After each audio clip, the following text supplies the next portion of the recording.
কিডনিতে সমস্যা ধরা পড়েছে ওবায়দুল কাদেরের। প্রিয় বন্ধুরা, আসুন আর দেরি না করে বিস্তারিত জেনে নিই। ম্যাসিভ হার্ট অ্যাটাকের পর জীবন সংখ্যায় থাকা আওয়ামী লীগের সাধারণ সম্পাদক ও সেতুমন্ত্রী ওবায়দুল কাদেরের কিডনিতে সমস্যা ধরা পড়েছে। এছাড়া তার শরীরে ইনফেকশন ও সংক্রমণ রয়েছে। তবে এসব রোগ জটিল পর্যায়ে নেই। কিডনির ডায়ালাইসিস করা লাগবে না। সিঙ্গাপুরের মাউন্ট এলিজাবেথ হাসপাতালে চিকিৎসকদের বরাত দিয়ে এইসব তথ্য জানিয়েছে আওয়ামী লীগের উপদপ্তর সম্পাদক ব্যারিস্টার বিপ্লব বড়ুয়া। ওবায়দুল কাদেরের চিকিৎসা সম্পর্কে মঙ্গলবার সকালে তিনি গণমাধ্যমকে জানান, সিঙ্গাপুরের মাউন্ট এলিজাবেথ হাসপাতালে আওয়ামী লীগের সাধারণ সম্পাদকের চিকিৎসা শুরু হয়েছে। সোমবার হাসপাতালে পৌঁছানোর পরপরই সেখানকার চিকিৎসকরা তার চিকিৎসা শুরু করেন। জরুরি কিছু পরীক্ষা নিরীক্ষা করা হয়েছে। পরীক্ষা নিরীক্ষার পর দেখা গেছে তার শরীরে কিছু সংক্রমণ রয়েছে। পাশাপাশি কিডনির সমস্যাও পাওয়া গেছে। তবে ডায়ালাইসিসের প্রয়োজন নেই।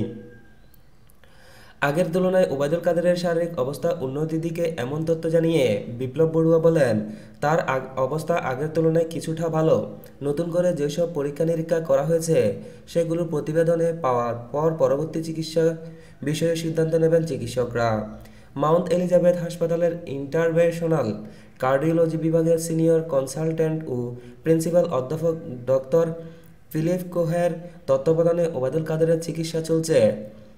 আইসিইউর 3008 নম্বর কেবিনে চিকিৎসাধীন ওবায়দুল কাদের।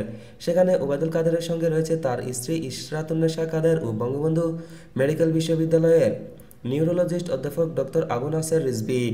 এছাড়া আওয়ামী লীগ নেতাদের মধ্যে সেখানকার অবস্থান করেছেন গাজীপুরের মেয়র জাহাঙ্গীর আলম ও ঢাকা দক্ষিণ আওয়ামী লীগের সাধারণ সম্পাদক শাহ আলম মুরাদ। সিঙ্গাপুরের বাংলাদেশ দূতাবাসে ওবায়দুল কাদেরের চিকিৎসার সার্বক্ষণিক তদারকি করছে। প্রধানমন্ত্রী শেখ হাসিনা ও দূতাবাস কর্মকর্তাদের সঙ্গে কথা বলে দলীয় সাধারণ সম্পাদকের চিকিৎসার বিষয়ে সার্বিক খোঁজখবর নিচ্ছেন। সোমবার এয়ার অ্যাম্বুলেন্সে করে সিঙ্গাপুরে নেওয়া হয় আওয়ামী লীগের সাধারণ সম্পাদক ওবায়দুল কাদেরকে। রাত 8টার দিকে বিমানবন্দর এয়ার অ্যাম্বুলেন্সটি ল্যান্ড করার পরপরই তাকে নেওয়া হয় মাউন্ট এলিজাবেথ হাসপাতালে। সিঙ্গাপুরে পৌঁছানোর পরপরই বিমানবন্দরে ওবায়দুল কাদেরের স্বাস্থ্য পরীক্ষা করা হয়। এই সময় তার রক্তচাপ ছিল স্বাভাবিক, পাশাপাশি শারীরিক অবস্থা স্থিতিশীল ছিল বলে সোমবার রাত 8:45টায় যুগান্তরকে এই তথ্য নিশ্চিত করেছে বিএসএমএমইউর কার্ডিওলজি বিভাগের অধ্যাপক ডক্টর এস.এম. মোস্তফা জামান। এর আগে এদিন দুপুরে বিএসএমইউর ভিসি অধ্যাপক ডক্টর কনককান্তি বড়ুয়া সাংবাদিকদের বলেন, ওবায়দুল কাদেরের শারীরিক অবস্থা আগের চেয়ে উন্নত হয়েছে। অর্থাৎ তার শারীরিক ঝুঁকি আগের চেয়ে কিছুটা কমেছে। এদিকে ঢাকা থেকে সিঙ্গাপুরের পথে কাদেরের শারীরিক অবস্থা পর্যবেক্ষণের জন্য এয়ার অ্যাম্বুলেন্সে ছিলেন মাউন্ট এলিজাবেথ হাসপাতালের 2 চিকিৎসক, একজন নার্স ও একজন টেকনিশিয়ান। রোববার সন্ধ্যায় এয়ার অ্যাম্বুলেন্সের সঙ্গেই ঢাকায় আসেন তারা।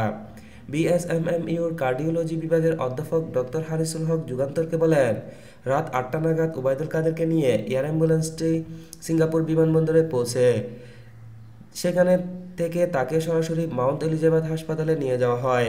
সেখানে তিনি হাসপাতালটির ইন্টারভেনশনাল কার্ডিওলজি বিভাগের সিনিয়র কনসালটেন্ট ও প্রিন্সিপাল ডক্টর ফিলিপ কোহর তত্ত্বাবধানে চিকিৎসা নেবেন। বিশ্ববিদ্যালয়ের নিউরোলজিস্ট বিভাগের অধ্যাপক ডক্টর আবু নাসার রিজভী ওবায়দুল কাদেরের সঙ্গে সিঙ্গাপুরে রয়েছেন। তার মাধ্যমে ওবায়দুল কাদেরের শারীরিক অবস্থা সম্পর্কে জানা যাবে। প্রিয় বন্ধুরা, এতক্ষণ আমাদের সাথে থাকার জন্য আপনাদেরকে অসংখ্য ধন্যবাদ।